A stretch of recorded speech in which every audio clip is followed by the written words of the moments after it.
नमस्कार मंडळी. आज आपण बनवणार आहोत पौष्टिक आणि अतिशय अप्रतिम लागणारे भोपळ्याचे खमंग थालीपीठ. मुलं जर भोपळा खात नसतील तर हा पदार्थ त्यांच्यासाठी बेस्ट आहे. चला तर मग वेळ न वाया घालवता रेसिपीला सुरुवात करूया.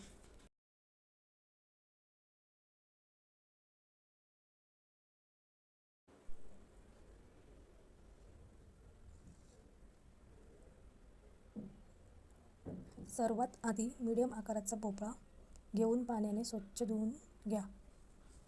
नंतर एका ताटात भोपळा अर्धा कट करून किसणीने बारीक किसून घ्या.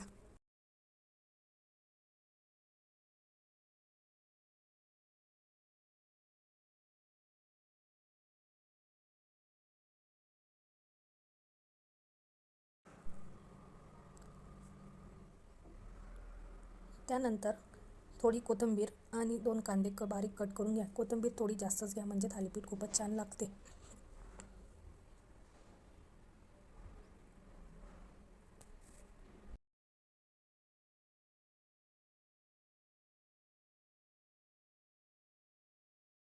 नंतर एका मिक्सरच्या भांड्यात 3-4 मिरच्या आणि 5 ते 6 लसूण पाकळ्या व थोडे जिरे घेऊन मिक्सरला बारीक वाटून घ्या.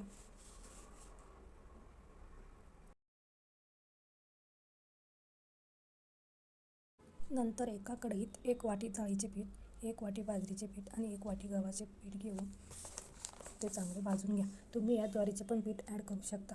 भाजलेले पिठाचे थालीपीठ खूप खमंग आणि खुसखुशीत होतात.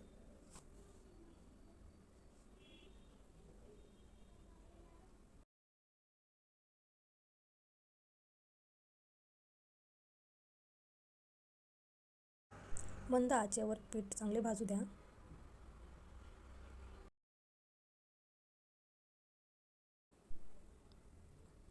इथे आपले पीठ छान असे लालसर भाजले गेले. आता हे पीठ आपण एका परातीत काढून घेऊया.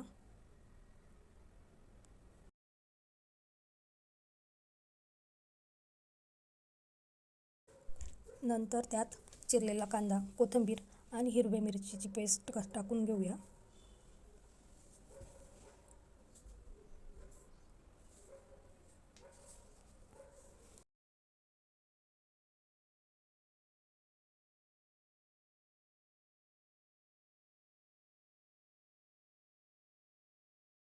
किसून ठेवलेल्या भोपळ्याला पाणी सुटल्यामुळे मी तो थोडा हाताने दाबून घेतला. तुम्ही बघू शकता किती पाणी सुटलंय.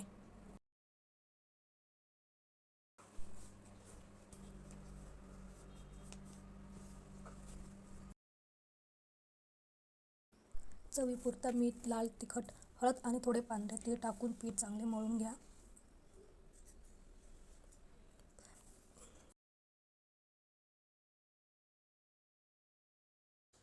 पीठ मळताना पाणी टाकायची गरज नाही, कारण भोपळ्यालाच पाणी शिल्लक असतं. त्याच्यामुळे पीठ चांगले असते मळून छान गोळा तयार करून घ्या.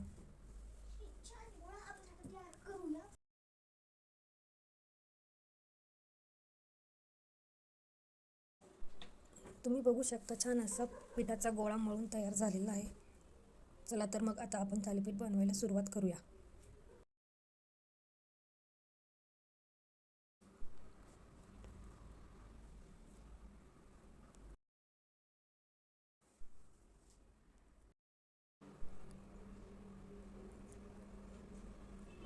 इथे मी एक ओला सुती कपडा घेतला आहे.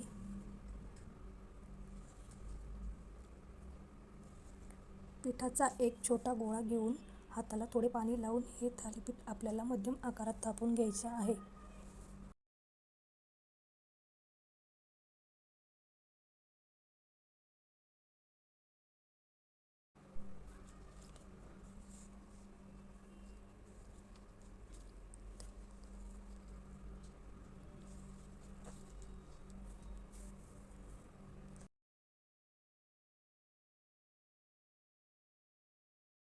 थालीपीठ मस्त छान असे बारीक थापून घ्यायचे आहे.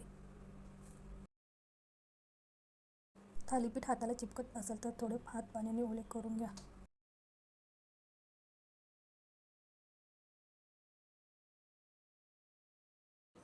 गरम तव्यावर थोडं तेल सोडून थालीपीठ अलगद तव्यावर टाकूया.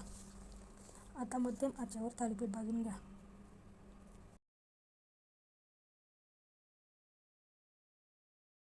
दोन्ही बाजूला तेल किंवा तूप सोडून छान खरपूस आणि सोनेरी रंग येईपर्यंत भाजून घ्यायचं आहे.